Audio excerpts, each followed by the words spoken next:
This is homework 2, part B.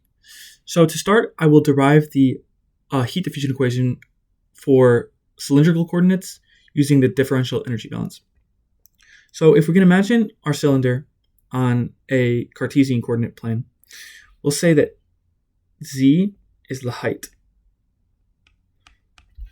And if we compare the x and y coordinates to our Cartesian coordinates, we could say that our changing radius would be our dr, which is right here.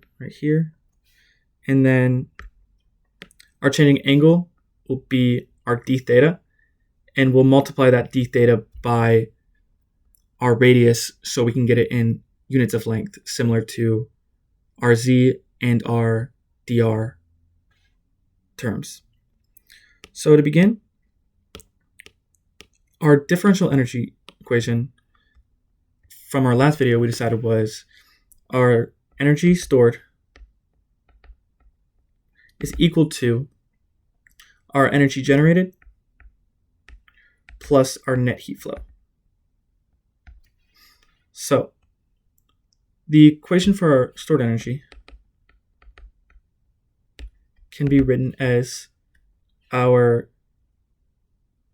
density times our heat capacity times our temperature gradient, change in temperature with respect to time, multiplied throughout our volume. So in this case, that would be dr times our d theta times our dz. Similarly, our energy generated equation is equal to our heat flow times that same area, volume.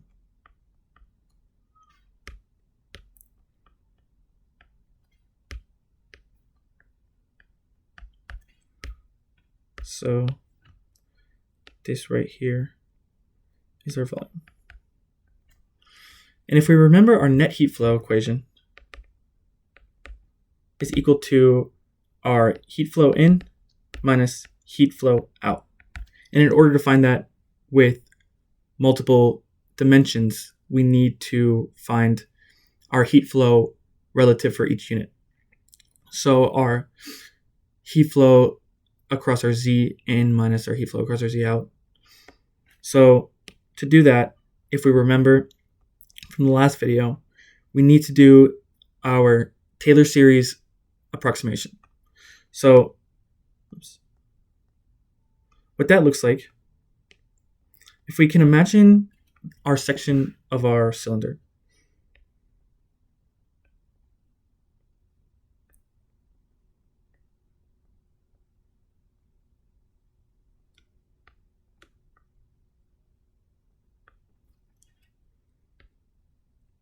and let's start with our z term.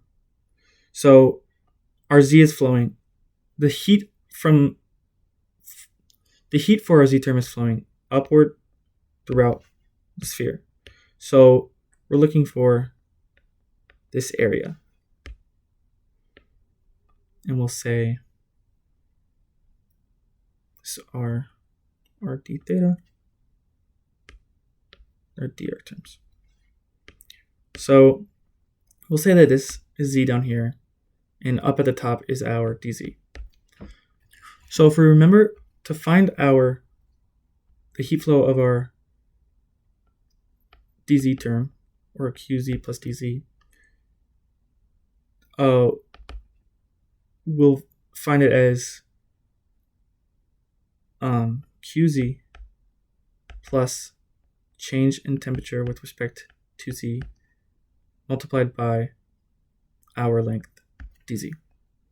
So that's just our original temperature, our original heat flow, plus our change in temperature with respect to z throughout our length of dz.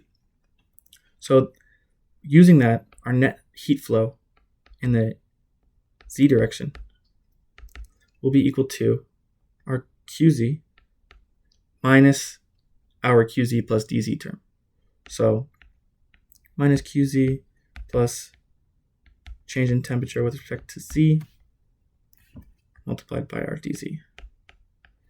So our QZ will cancel, and what we're left with is our change in temperature with respect to Z multiplied by DZ.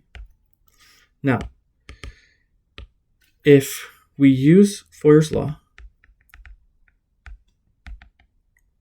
which says that our heat flux is equal to our negative thermal conductivity times our area times our change temperature gradient.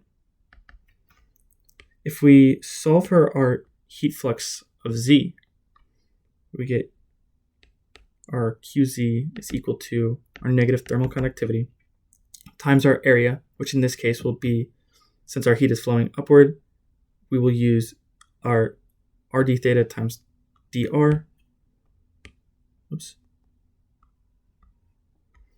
So it'll be that negative thermal conductivity times RD theta dr multiplied by our temperature gradient. So if we plug this into our net heat flow for Z, we would get, or should be, change in heat flow.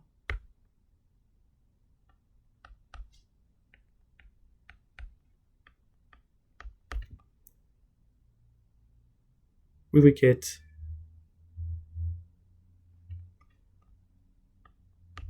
d over dz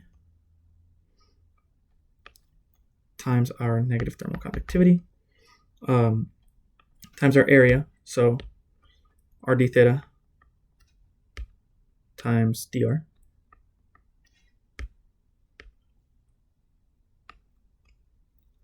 times that temperature gradient, change in temperature with respect to Z, all multiplied by our dz term. So simplifying this, if we keep our term on the left side from the change in degrees or radians, we'll get our negative kr times the second derivative of our heat with respect to Z, all multiplied by throughout our volume.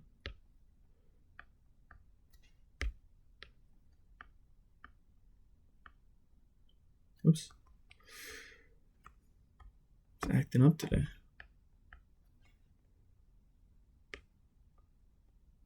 So that will be our final net heat flow equation for our Z term. Okay, so moving on to our radius term. Draw our section again.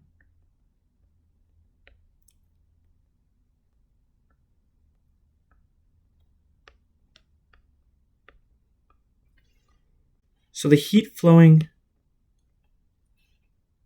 by our radius term will move this way throughout the cylinder. So we'll look at this face here, and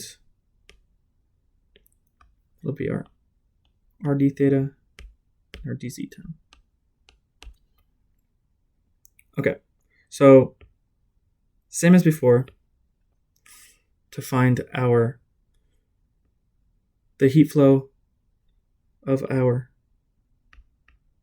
second term,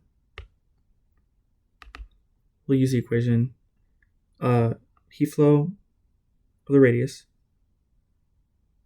our QR, plus our change in heat flow with respect to R time through the length of our R. so through the length of the radius. And that gives us a net heat flow equation as follows.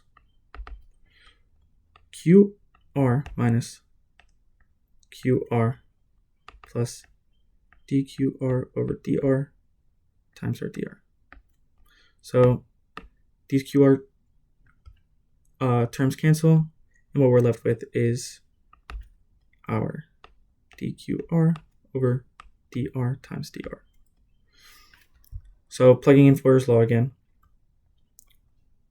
we find our heat flow of the radius term is equal to negative thermal conductivity times our area, which in this case will be our dz times our rdr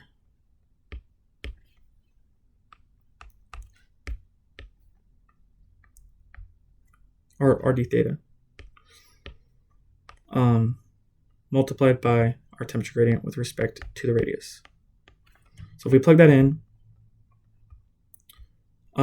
we'll say that our net heat flow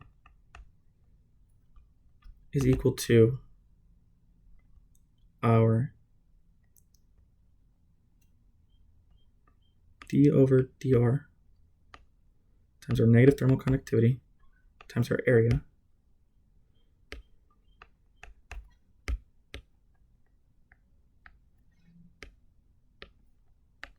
times our temperature gradient with respect to radius, all multiplied by our dr term. Okay, so in simplifying this,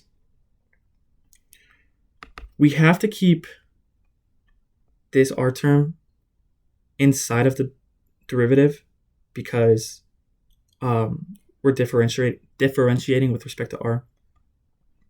So our final term look like this: negative thermal conductivity times d over dr, so derivative with respect to radius, times our radius times our thermal conductivity with respect to radius times our volume.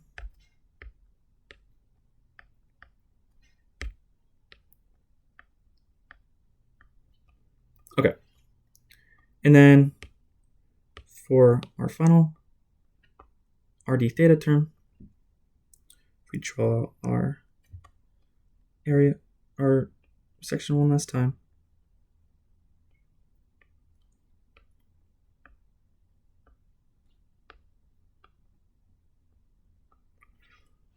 So the heat flow in the d theta direction,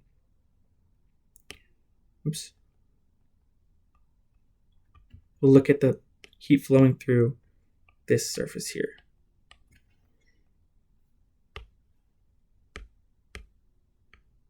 So throughout here. And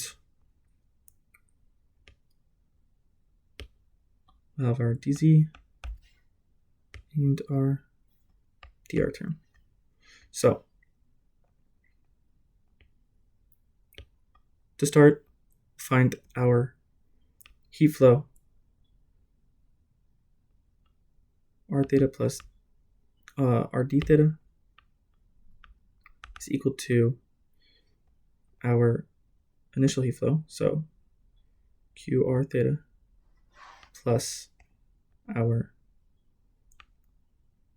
derivative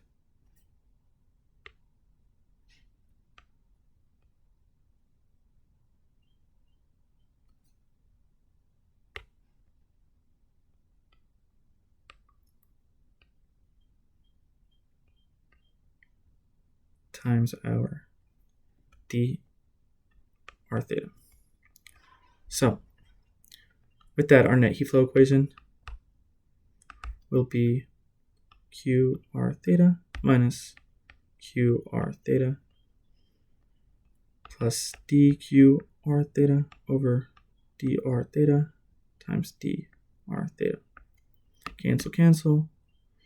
And with Fourier's law, we'll say that our heat flow with our r theta term is equal to our negative thermal conductivity times our area, which in this case is our dz times our dr,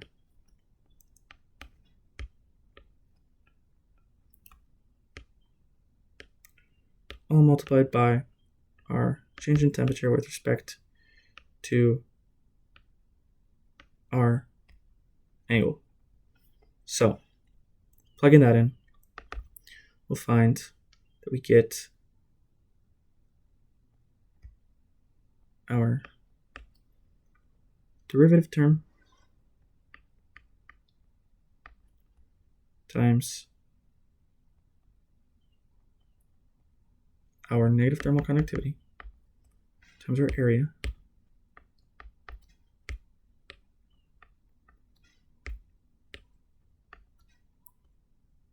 multiplied by our temperature gradient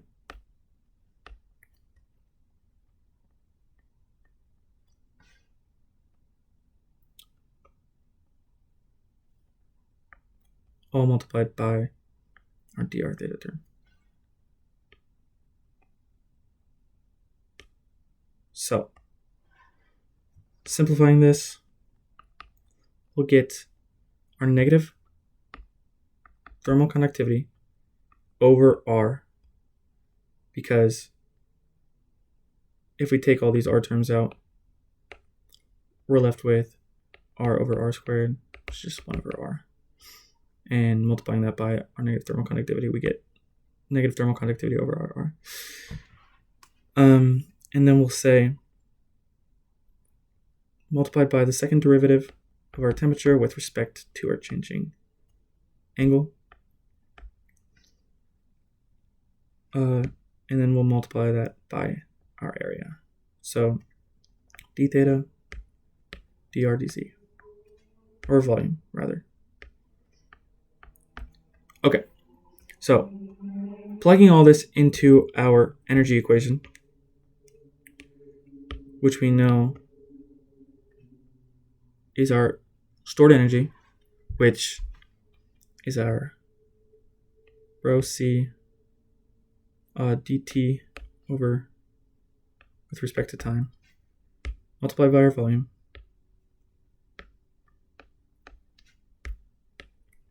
r d theta dz, is equal to,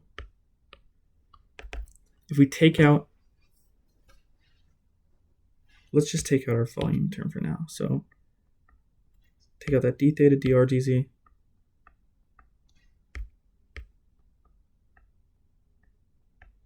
multiplied by our heat flow.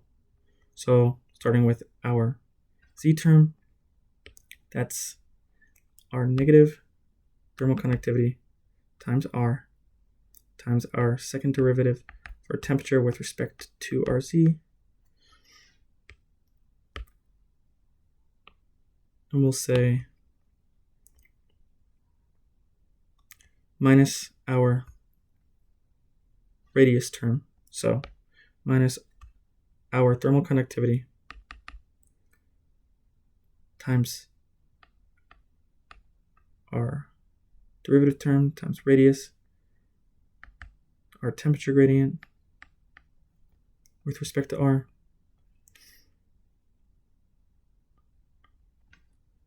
and then minus our theta term, so that'll be negative thermal conductivity over our radius times our second derivative, our temperature with respect to our changing angle. Oops.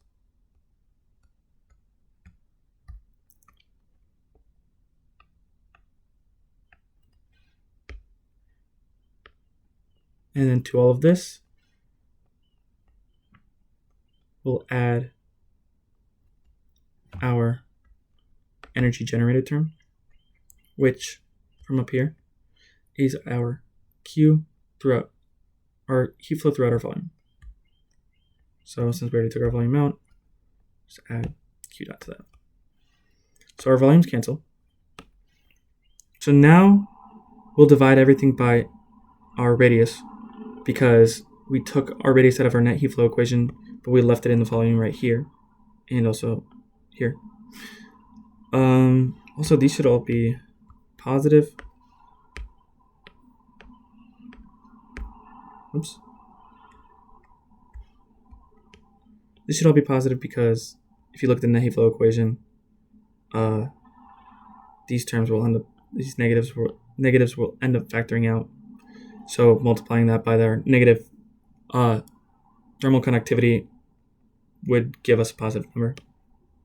So if we divide both sides by our radius, what we're left with is our rho c times our changing temperature with respect to time is equal to our, we'll say, heat flow term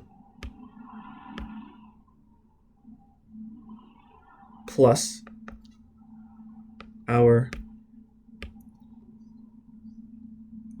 thermal conductivity. The r's will cancel here, so because we're dividing by r.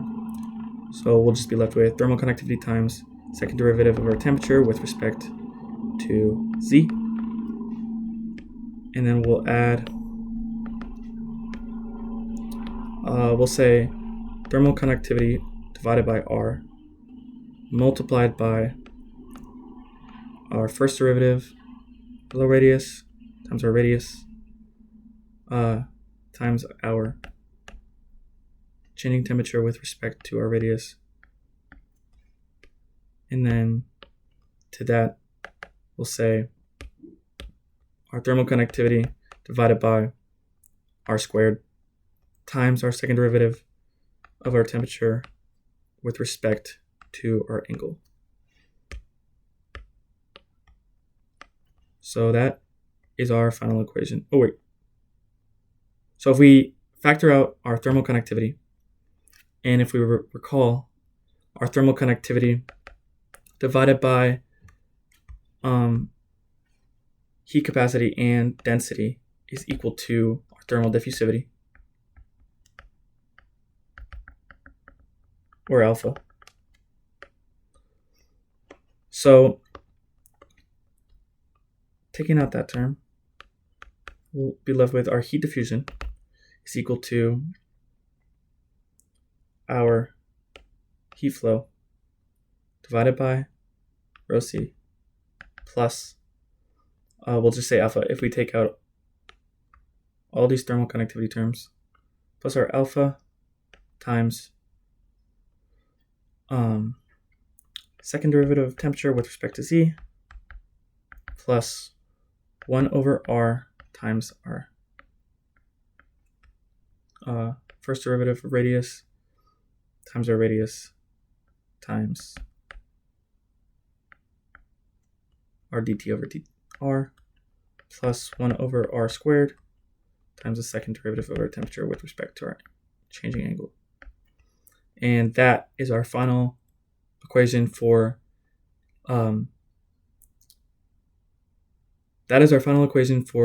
heat diffusion of a cylindrical coordinate. So now we will simplify our expression here for heat flow only in the radial direction. So with that, and it's also at steady state with no heat generation.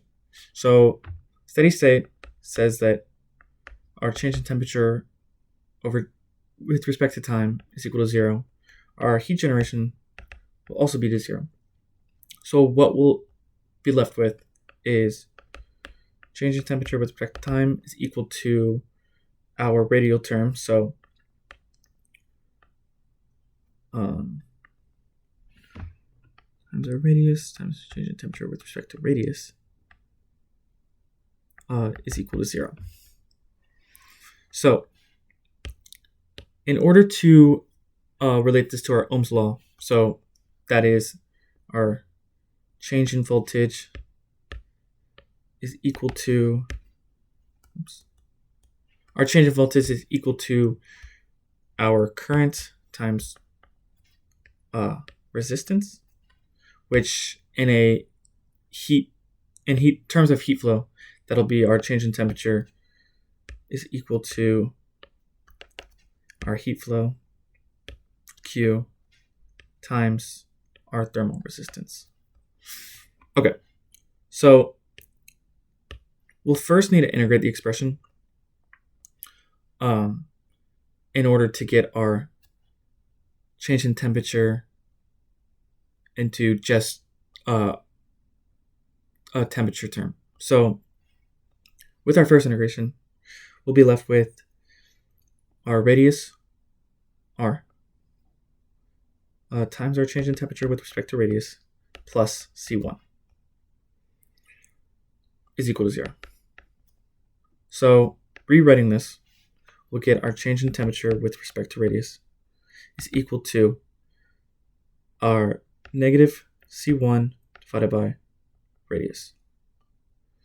So to integrate this again, in order to just get in our change in temperature, or our delta T, we can write the equation as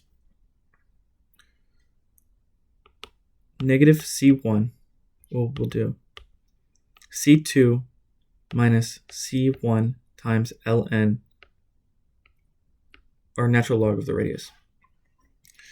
So to simplify this further, we need to simplify our C1 and C2 terms. So in order to do that, we can write out an equation for both the temperature of the inner surface and temperature of the outer surface of the cylinder. So with that, the temperature of the inner surface will be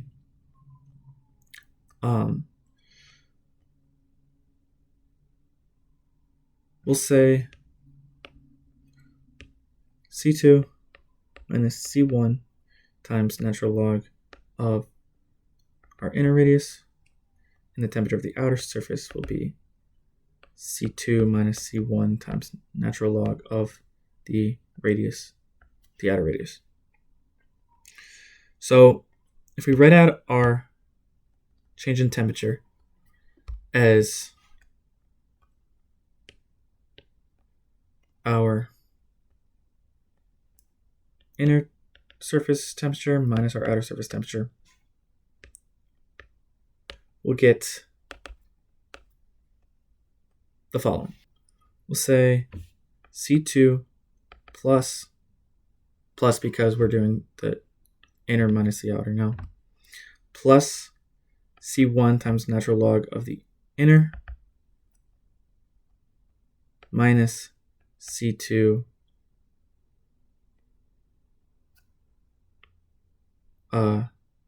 plus natural log of the outer radius. So the C2 will cancel, and what we're left with is should be C1 here. C1 times our natural log of the inside radius divided by the outside radius.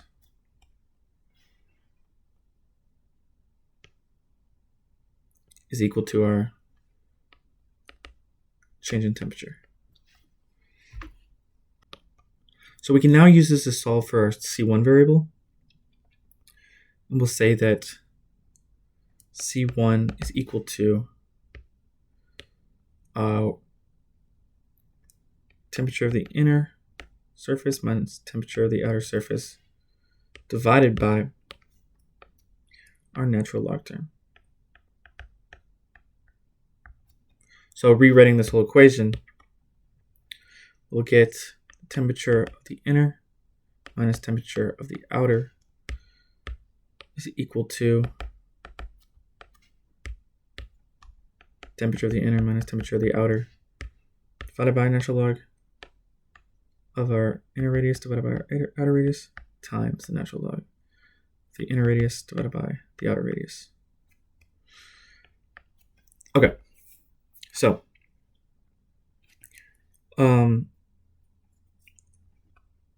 so that's our change in temperature term. So what is the equivalent of our voltage in the Ohm's law equation. So we'll now need to solve for our Q. So knowing that Floer's law is our heat flux is equal to negative thermal conductivity times area times change in temperature with respect to our radius. And saying that we have constant thermal conductivity because the equation is at steady state, we'll say that our heat flux is equal to our area. So that'll be 2 pi r times our height. And we said that our change in temperature with respect to radius up here, we said is negative c divided by r. So that'll all be multiplied by negative c1 divided by r. So these radii will cancel. And if we plug in our c1, we'll get Q is equal to our thermal conductivity times 2 pi h times our C1. So we'll get our change in temperature divided by our natural log. So if we rewrite this equation in terms of our change in temperature, we'll say change in temperature is equal to